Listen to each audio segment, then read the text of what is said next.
Builder ने बुलाया एक दिन कि भाई आओ हमसे बात करो, थोड़ा इम्पोर्टेंट है। फिर हम गए तो उन्होंने दो ही ऑप्शन रखे कि या तो आप 40,000 वापस ले लो या 175 हमें पे करो।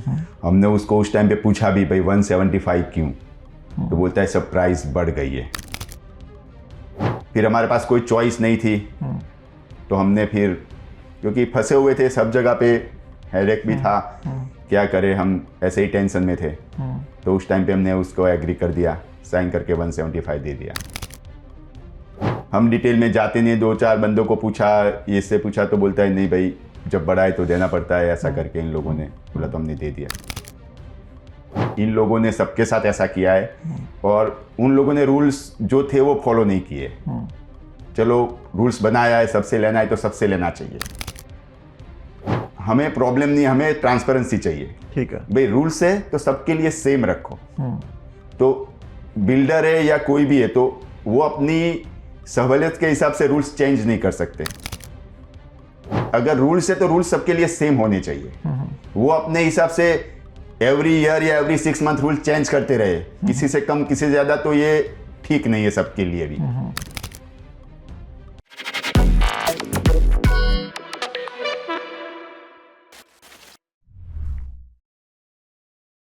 ਅਸੀਂ ਗੱਲਬਾਤ ਕਰਾਂਗੇ ਕੁਝ ਲੋਕਾਂ ਨਾਲ ਜਿਹੜੇ ਉਸ ਸਬ ਡਿਵੀਜ਼ਨ 'ਚ ਜਿਨ੍ਹਾਂ ਨੇ ਬਿਲਡਰ ਨੂੰ $1,75,000 ਐਕਸਟਰਾ ਦੇ ਕੇ ਪੋਜੈਸ਼ਨ ਵੀ ਲਿੱਤਾ ਹੈ, ਉਹਨਾਂ ਨਾਲ ਵੀ ਅਸੀਂ ਗੱਲਬਾਤ ਕਰਨ ਦੀ ਕੋਸ਼ਿਸ਼ ਕਰਾਂਗੇ। So we have Mr. Girish who paid $175,000 extra to the builder to get his possession. Mr. Girish, आपकी क्या स्टोरी है? आपने उस सब डिवीजन में घर बुक कराया था 2019 में, सो क्या ऑप्शन आपको बिल्डर ने दी थी? हमने 2019 में घर बुक कराया था क्योंकि सेम थिंग यहाँ पर प्राइजें बहुत अप हो रही थी और अफोर्ड करना भी थोड़ा हार्ड था उस टाइम पे। तो हमने सोचा थोड़े स्मॉल टाउन में चले जाते हैं तो वहाँ रहेंगे तो थोड़ा इजी रहेगा लाइफ। तो हमने वो करके वहाँ प्राइस भी थोड़ी उस टाइम पे थी अच्छी, तो 492 में हमने बुक करवाया था डिटेच होम 2019 में और 40,000 हमने डिपॉजिट दे दी थी उस टाइम पे और 21 में उसका क्लोजिंग था। हम वेट करते रहे, बाद में जब क्लोजिंग आया तो बीच में पेंडेमिक आ गया, तो उसकी वजह से वो लोग डिले करते गए, लेकिन काफ़ी 4, 5, 6 टाइम डिले किया। इन बिटवीन उन लोगों ने ऑप्शन दिया था असाइनमेंट सेल का, तो लॉयर द्वारा हमने उससे वो भी मांगा कि भाई क्या है, उसका कुछ प्रोसीजर था, $3,000 समथिंग पे करो और वो लोग असाइनमेंट कॉस्ट देंगे बीच में। तो उसका भी लॉयर ने 4-5 टाइम्स उसको भेजा, लेकिन कोई आंसर नहीं दिया उसने रीजनेबल। तो वो टाइम भी हमारा इन बिटवीन चला गया। बाद में वो लोग बढ़ाते ही गए, अन्य से कितने टाइम उन लोगों ने डिले किया। उसके बाद हम वेट करते रहे क्योंकि हमें मूव होना था, लेकिन हम फिर दोनों तरफ से फंस गए क्योंकि फिर प्राइस का भी इधर उधर हो गया, हम ना ये बेच सके ना वो ले सके। तो पोजीशन बड़ी हमारी हार्ड हो गई फाइनेंशियली, लेकिन क्या करें, फिर बिल्डर को हमने किया लेकिन वो वेट बढ़ाता ही गया अपने आप। फिर एंड में बिल्डर ने बुलाया एक दिन कि भाई आओ हमसे बात करो, थोड़ा इम्पोर्टेंट है। फिर हम गए तो उन्होंने दो ही ऑप्शन रखे कि या तो आप 40,000 वापस ले लो या 175 हमें पे करो। हमने उसको उस टाइम पे पूछा भी भाई 175 क्यों, तो बोलता है सब प्राइस बढ़ गई है। तो हमने बोला भाई क्योंकि सब बोलता है हम सबसे लेंगे, उसने उस टाइम पे वर्बली बोला कि हम सबसे लेंगे 175, अदरवाइज 40 वापस 175K सबसे लेंगे, 175K सबसे हम लेंगे क्योंकि प्राइस बढ़ गई है, तो हमारे पास कोई ऑप्शन नहीं है, तो हम 175K सबसे लेंगे, अदरवाइज 40 वापस लेंगे। हमने बोला भाई सोचने का टाइम दिया। फिर हमने उस टाइम पे पूछा भाई 175 सबसे क्यों, क्योंकि सबसे प्राइस बढ़ी है तो सबका हाउस छोटा बड़ा है, बिल्कुल, क्योंकि तो आप इस हिसाब से लो।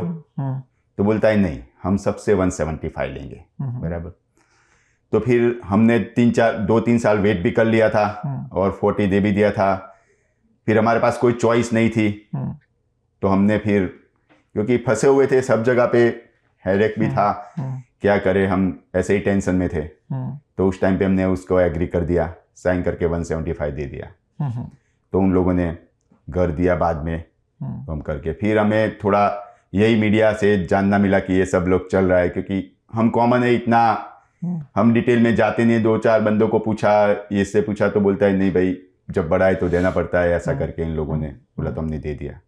लेकिन बाद में धीरे धीरे हमें थोड़ा मालूम पड़ा न्यूज़ से कि भाई इन लोगों ने सबके साथ ऐसा किया है और उन लोगों ने रूल्स जो थे वो फॉलो नहीं किए।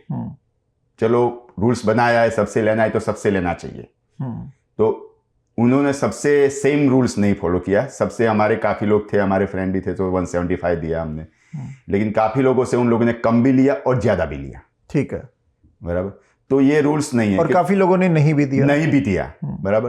तो हमें प्रॉब्लम नहीं, हमें ट्रांसपेरेंसी चाहिए। ठीक है भाई, रूल्स है तो सबके लिए सेम रखो। तो बिल्डर है या कोई भी है तो वो अपनी सहूलियत के हिसाब से रूल्स चेंज नहीं कर सकते। सो आपको पोजीशन कब मिला? मुझे पोजीशन मिला आई थिंक सो 23 में मिला। सो 2019 में बुक कराया था, 23 में। सो 4 साल के बाद पोजीशन मिला, जो कि 2 साल बाद देरी करके मिला सब कुछ। अभी आपकी डिमांड क्या है मिस्टर गिरीश? अभी यही है कि सब ट्रांसपेरेंसी होनी चाहिए। अगर वो, और बाय लॉ हम चलने चाहते हैं, चलो कोई बात नहीं, हमसे लिया या किसी को दिया नहीं, लेकिन अगर रूल्स है तो रूल्स सबके लिए सेम होने चाहिए। वो अपने हिसाब से एवरी ईयर या एवरी 6 मंथ रूल चेंज करते रहे, किसी से कम किसी से ज्यादा, तो ये ठीक नहीं है सबके लिए भी। बराबर। तो हमें ट्रांसपेरेंसी चाहिए, और हमें भी, क्योंकि हमने पैसे दिए, ऐसा नहीं, लेकिन हर 175 के is not like a small money, not small amount. But main चीज है कॉन्ट्रैक्ट की। जब कॉन्ट्रैक्ट साइन है उसको ओबे करना बहुत पार्टीज का फर्ज है। बहुत पार्टी का, उसको तकलीफ है, हम उसके साथ आए तो उसको सबकी तकलीफ देखनी चाहिए। बराबर। रूल्स है, उसने रूल्स बनाया, चलो हम एग्री हो गए, तो उसको सबके साथ सेम करना चाहिए। अगर नहीं है तो उसको बंद करो या चालू करो, या वो रूल्स को पकड़ के रखो।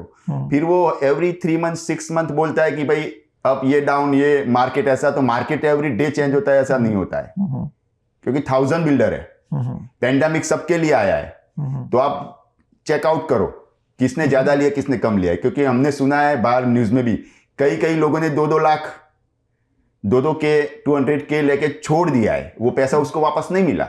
ठीक है। तो उस टाइम पे बिल्डर को दे देना चाहिए ना, भाई तुम्हारी डिपॉजिट लेके चले जाओ। तो उस टाइम पे बिल्डर वापस नहीं देते डिपॉजिट, जिसने बेचारे ने ज्यादा लिए है पैसे। बिल्कुल। तो जो कम दिए तो उसको भी तो ऑप्शन होना चाहिए। तो सबके लिए रूल्स सेम होना चाहिए, यही हम गवर्नमेंट से बोलेंगे। तो थोड़ा बायर को भी इजी रहे। सब रूल्स बिजनेसमैन के लिए होगा तो कॉमन मैन बेचारा क्या करेगा? तो आपको लगता है कि कुछ ये काफी अनफेयर हुआ है? इस टोटली अनफेयर हुआ है, क्योंकि अगर रूल्स के हिसाब से देखने जाए तो अभी अनफेयर किया है। ये बिल्डर का नाम क्या था? बेयरवुड डेवलपर। सो आपने ये पहले इनकी हिस्ट्री चेक की थी, कैसे बिल्डर हैं, कितना अच्छा इनका? हिस्ट्री इतनी तो चेक नहीं की थी, क्योंकि हम नॉर्मल कॉमन लोग हैं कि भाई घर लेते और गांव अच्छा है तो स्टैंडर्ड सिटी अच्छी थी, आजू बाजू, तो हमने देखा भाई चलो कोई बात नहीं, सब कुछ अच्छा है। तो उसके बाद उसने 4 फेज और भी बेच दिए, 5 फेज। ठीक है। तो सब कुछ ऐसे चल रहा है, तो फिर वो कर क्या रहा है? ओके। गवर्नमेंट भी देख रही है, सब कुछ पास हो रहा है। तो आपका गवर्नमेंट के लिए क्या मैसेज है? हाउसिंग मिनिस्टर के लिए क्या मैसेज? हाउसिंग में यही मैसेज है कि भाई लो सबके लिए सेम होना चाहिए। अगर कोई इधर उधर करता है तो आप थोड़ा ध्यान रखो, और दोनों को, कॉमन मैन को भी थोड़ा हेल्प रहे, क्योंकि कॉमन मैन कुछ नहीं कर सकते। वो कुछ आगे जाए तो भी क्या करे, उसके पास इतना है नहीं, टाइम भी तो है, लेकिन कहाँ जाए, क्योंकि कोई सुनता नहीं है। ये बात कितनी 5-6 साल से चल रही है, तो अभी लास्ट में तो कुछ भी नहीं हुआ। ठीक है। और सब जानते हैं, जान के भी चुप बैठे, ऐसा ही है ये। तो गवर्नमेंट या हाउसिंग मिनिस्ट्री को यही कहना है कि थोड़ा इन्वॉल्व होके थोड़ा ट्रांसपेरेंसी करे और थोड़ा क्लियर करे। ओके। तो हो सके तो हमें थोड़ा हेल्प हो जाए, सबको हेल्प हो जाए जो बाकी है। जो 174 142 जो लड़ रहे हैं, तो सब तो झूठ नहीं हो सकते। 5 10 15 20 25 बंदे 25 30% होते, लेकिन तो 75% लोग लड़ रहे हैं। ठीक है। Thank you mister Girish. Thank you. So these were the homeowners, and they want justice. They want justice from the government. They want justice for their rights, because they feel that builder has betrayed them. And the complaint against the builder to HCRA, that is already dismissed now. But now they say they may go for a legal course of action against the builder and against the system, because they feel they have been treated not fairly by the system, by the builder. Let's see.